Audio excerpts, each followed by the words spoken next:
Welcome to Healthcare IT Today. I'm John Lynn, together with my colleague and friend, Colin Hung.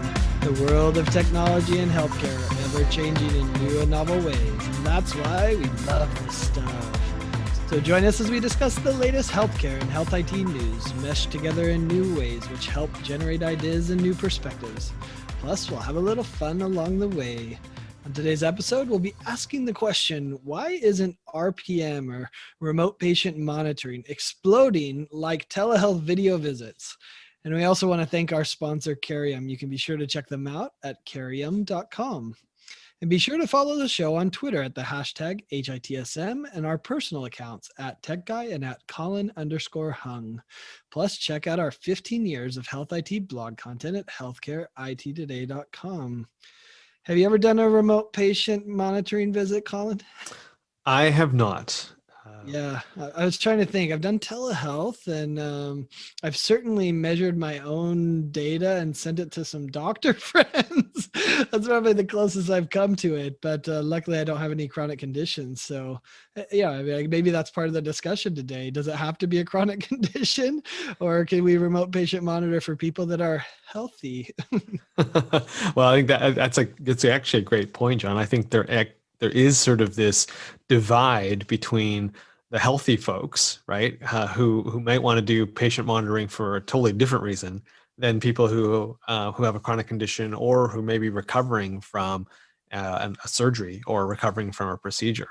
I think the use cases are completely different. Like we all heard about Mark Cuban, right, talking about establishing your own baseline and being that, tracking your own health and having that. So I think there's that, and I don't think, frankly, there's an appetite yet in healthcare to do something with that data. Like, I'm not really sure a doctor is going to look at that yet.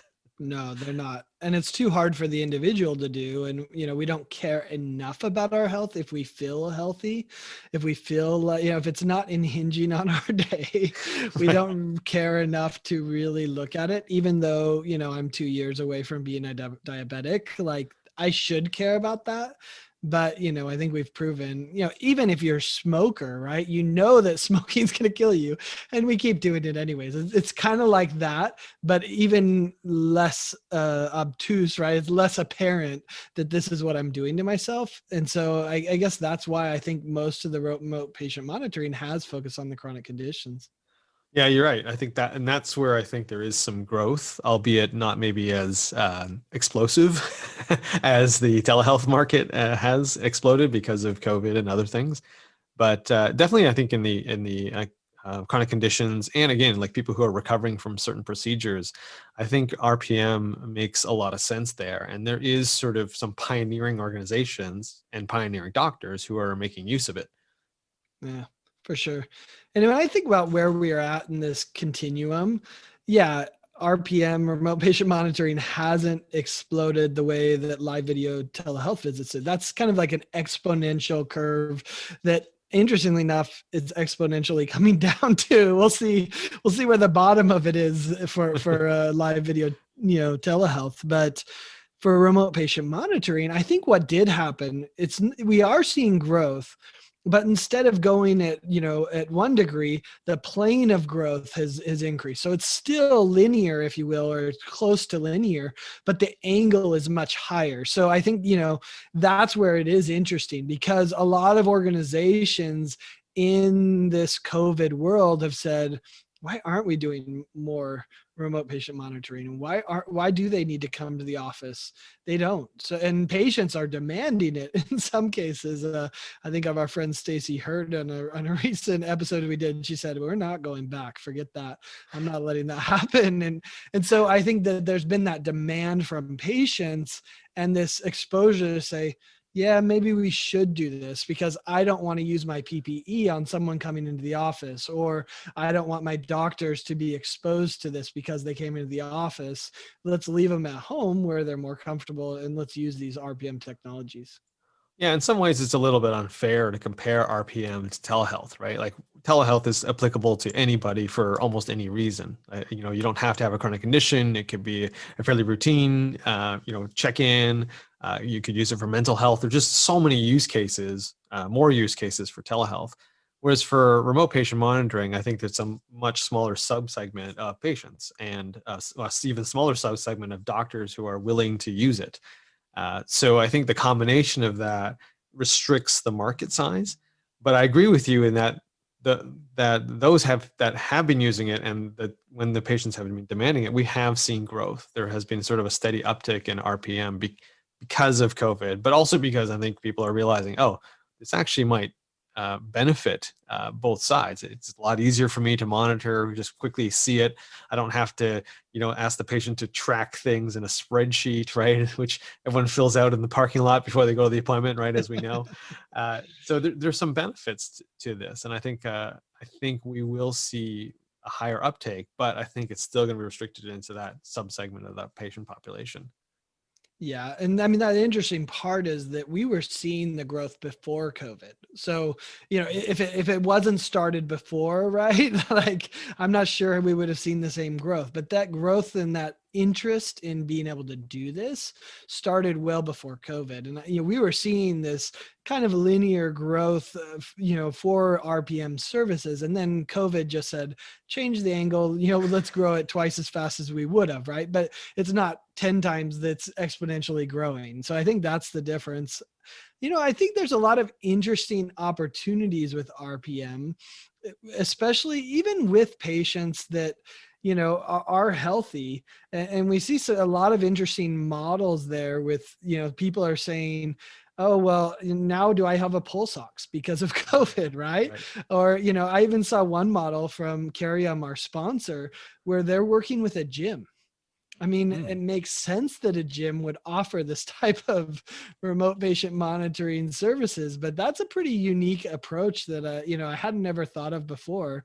But it makes sense. If I go to the gym, I probably care about my health more than a lot of other people, and so I am a captive audience where that would make sense.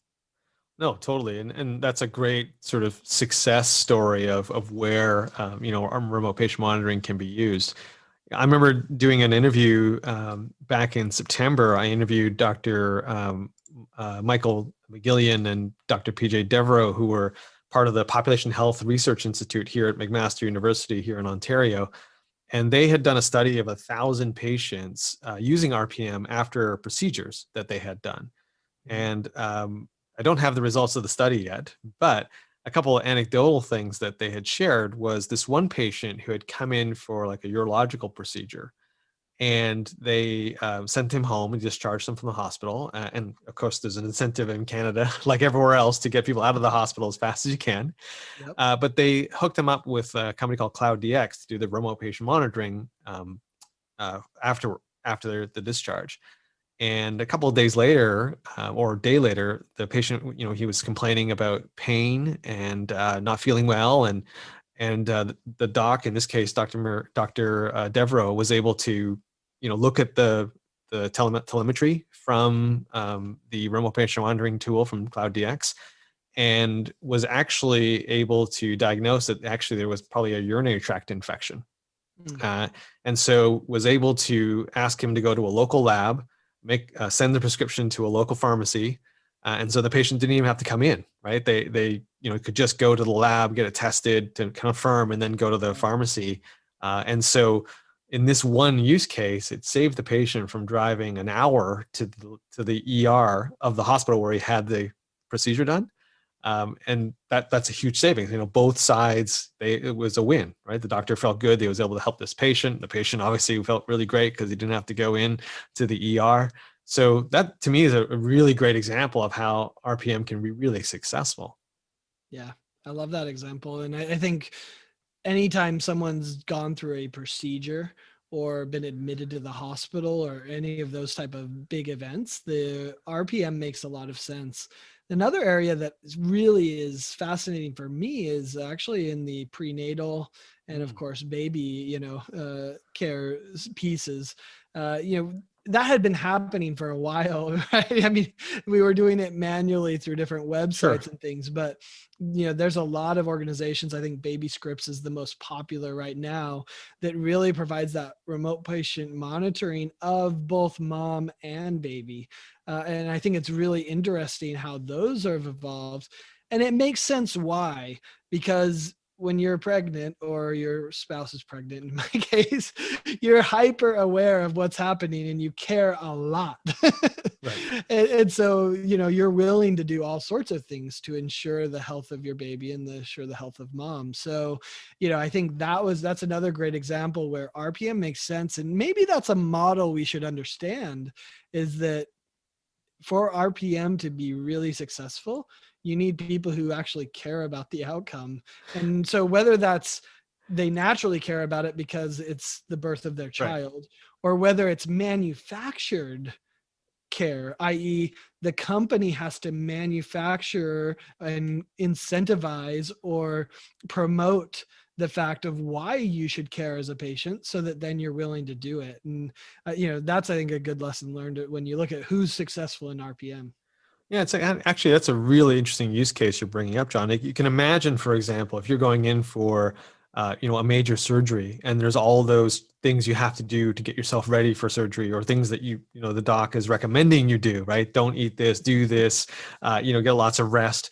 You can see that if you have remote patient monitoring, maybe that will add another layer of incentive for you to do it, right? Or conversely, if someone isn't doing these things and it is mandatory, you could stop the surgery, right? You can say, "Heck, we got to delay because you haven't been able to do this, and so therefore you're not going to have a great outcome, right? And rather not go ahead with it."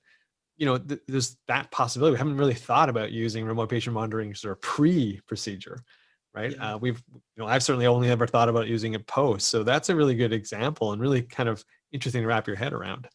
Yeah, and in a recent interview with LifeLink, the CEO Greg Johnson talked about that and using healthcare chatbots to be able to do that remote patient monitoring. And I love the healthcare chatbot. That's the perfect way to monitor the patient, right? I mean, before, the best we could have is a text message, and we all know where you reply with a Y or an N. Like, it was kind of, that's not bad, right? We know how to text, we can write Y, but it's not as cool as the chat bot, Chat, where for you sure. literally click yes, Right. or I've completed it, or are you fasting? Yes, I am fasting. It didn't hijack my surgery and be able to reschedule. So there are some really cool things with healthcare chatbots and in remote patient monitoring as well. Hey, if you're just tuning in, you're listening to Healthcare IT Today with John Lynn and Colin Hung. Today's episode is sponsored by Carium. Carium's telehealth and remote patient monitoring platform enables providers to deliver relationship-based digital care across multiple clinical specialties. They partner with health systems and practices on their glide path to digital transformation, starting with one use case at a time and expanding across the entire enterprise. Learn more at carium.com. So, John, what companies stand out for you in the RPM space?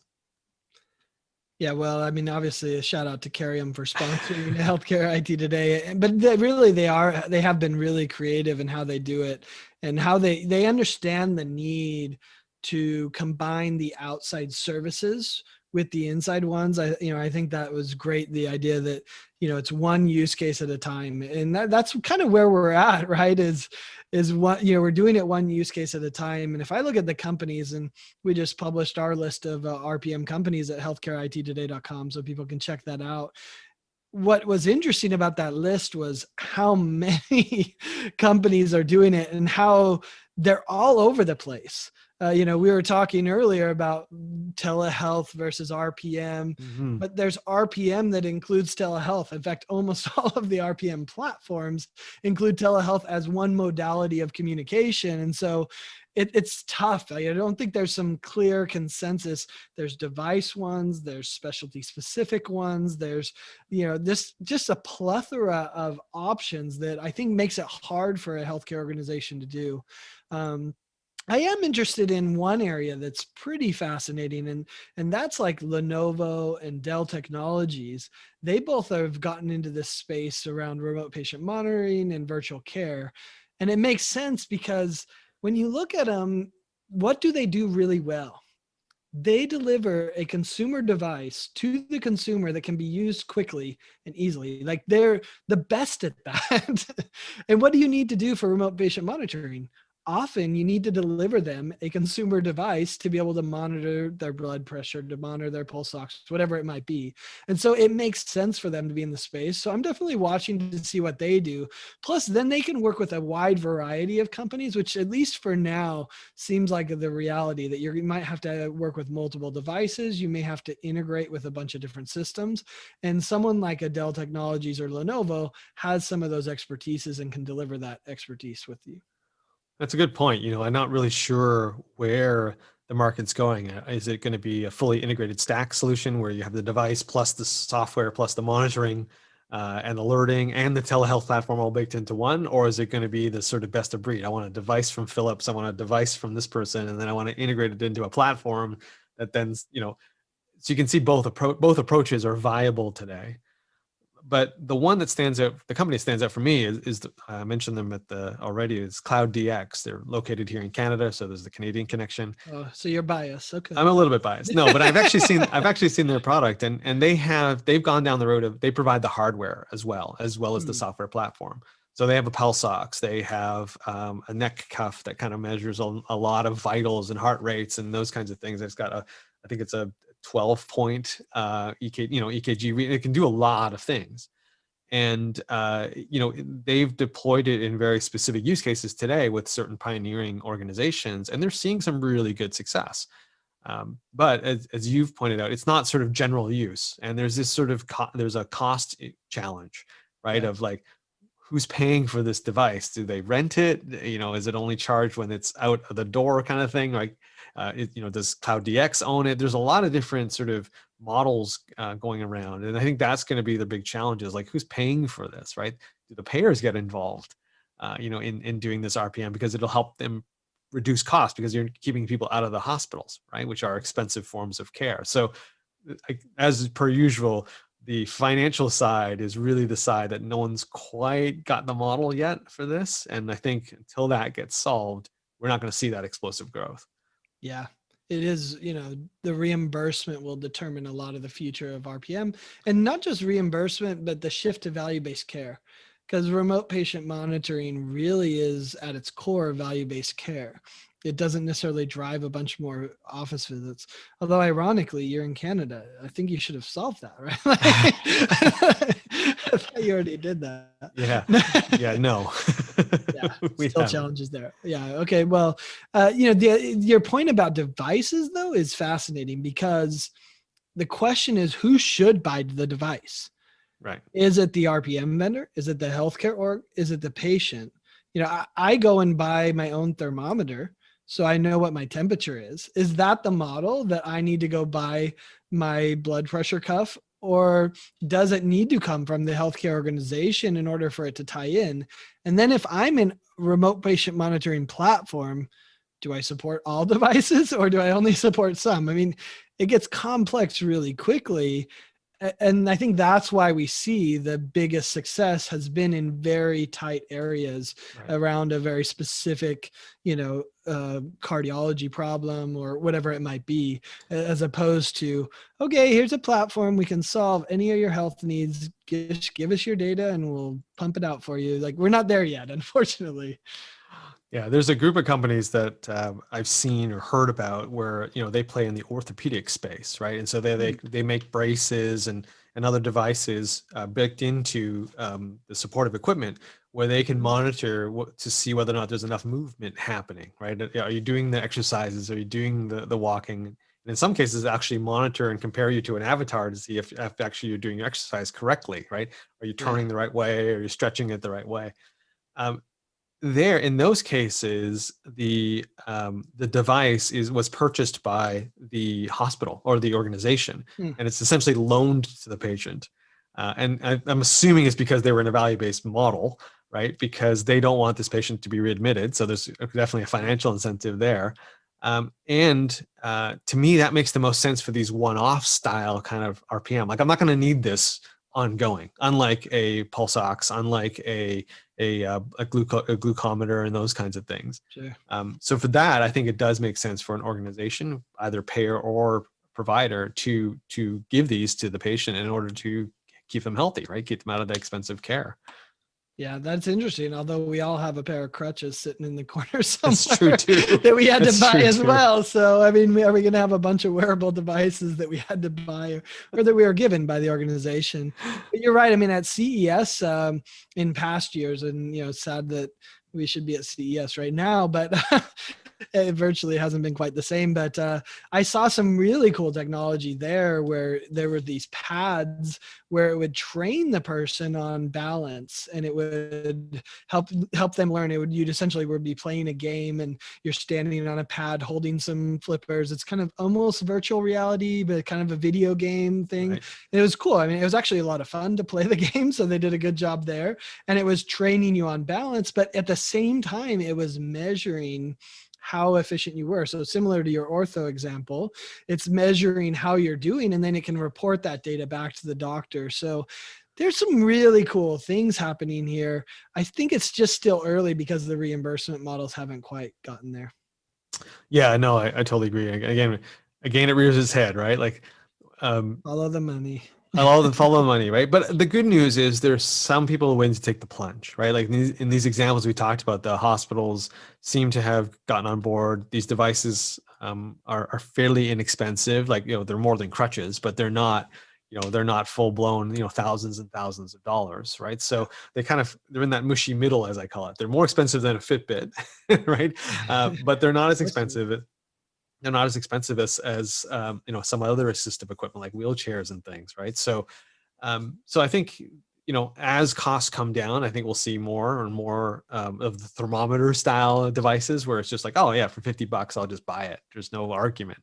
And then for the ones with these braces and things that track your movements and everything, those maybe have to be paid for by another entity or subsidized, right? And I think Yeah. we'll get there. I think they'll get there pretty quick because the studies are starting to come out now around the efficacy and the impact this can have on outcomes. And it won't take long until somebody goes, "Hey, this is going to be great for value-based care." Yeah, it makes sense. Although I still think about the something we learned in COVID, and I mean we knew it before too, is the disparity as well. You can afford a $50 thermometer and not blink an eye. You and I can, right? But a lot of people can't. And I was actually in a virtual health discussion with a bunch of CIOs this week, and one of them said, "Hey, if you want to do virtual health, start with connectivity."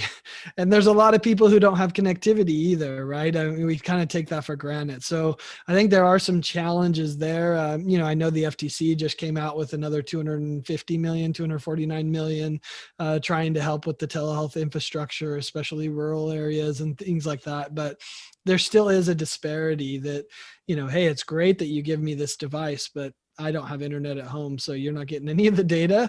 That's still a problem for many of these organizations as well. So I think that has to be built in the structure of anything a healthcare organization does. And that's the big question I have around all of this is how are healthcare organizations going to approach it? Like, what does an enterprise RPM look like? Does it need to be integrated with their live video telehealth or not?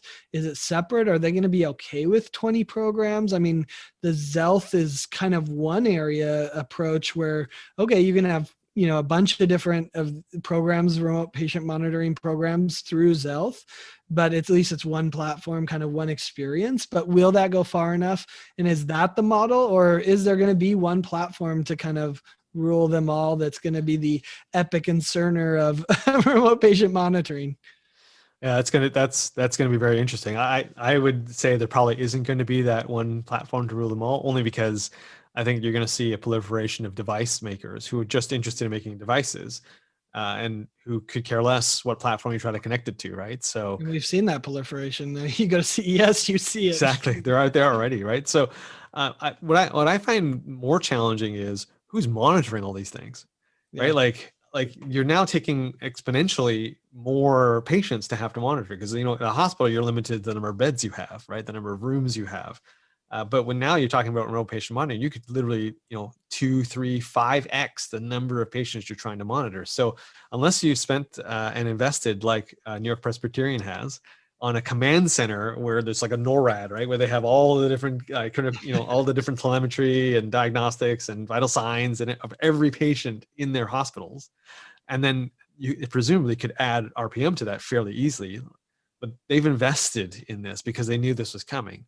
I don't see, I haven't heard that many stories where hospitals and healthcare organizations have invested in building these command centers yet. So, where is that going to happen, right? Because RPM, it may be okay for some conditions to check in on it sort of like once a week, once a month, right? Or when they come back in the next time, just download the data. But I would say a lot of times you need that real time or near real time. So how the heck are you going to do that?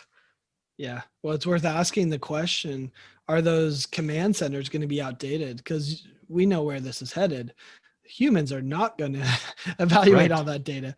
It's going to be bots. It's going to be AI. It's going to be machine learning that goes in and maybe escalates it to a human and says, there's this abnormality, check it out. And then the human looks at it and says, oh yeah, let me call them. And so, the answer to that is, has to be AI. It's not going to be humans, but it's going to be AI that empowers humans to do very targeted stuff. Yeah. So I guess you do still need the command center for the AI to escalate it to. But I think that has to be the solution. Now, are we there yet? Yeah. That's a good one. Really. And to just clarify, that is actually how New York Presbyterian built their command center. Oh, yeah. Like it's on an exception basis, they get alerted, right? Or if someone calls in and says, hey, how's this patient doing? Can you see? They can go into it. But you're right. I mean, it's just, you're going to need that machine power to monitor this many patients. And that's a big investment, either for the hospital itself to invest in this AI, or for the companies to bake this into all their RPM tools, right? Like to know what the thresholds are. And as you and I have seen many times, is like, is that threshold universally the same, or is it like have to accept it? Exactly. Yeah, exactly. Right. Like, is my resting heart rate have to be like how does the device adjust to my resting heart rate versus someone else's, right? Like how personalized does it have to get? Because otherwise you could get a lot of false positives, right? Where it's just like, maybe I look like I'm having low blood sugar, but maybe that's my normal, right? Or maybe I'm having, looks like I'm just, my heart rate's going through the roof, but it's not, right? That's just, so it's very interesting. And I think that's going to be one of the key barriers to an enterprise approach to RPM. Yeah. Well, and we haven't even talked about liability. No one wants to take that one on, even though I think we all fundamentally understand that more data and more access to data is going to help more people, even if some people maybe get missed in the process. And I think our laws don't support that yet, and they should. Hey, listen, we're at the end of another episode of Healthcare IT Today. Thank you to all of you who tuned in. And thank you to our sponsor, Carium. You can catch more information about them at carium.com. And you can find out more details about our show by checking out the programs page on healthcarenowradio.com. And please share your voice and engage with the community at healthcareittoday.com and on Twitter using the hashtag HITSM. I'm Colin Hong, along with my friend John Lin. Thanks for listening, and have a great week.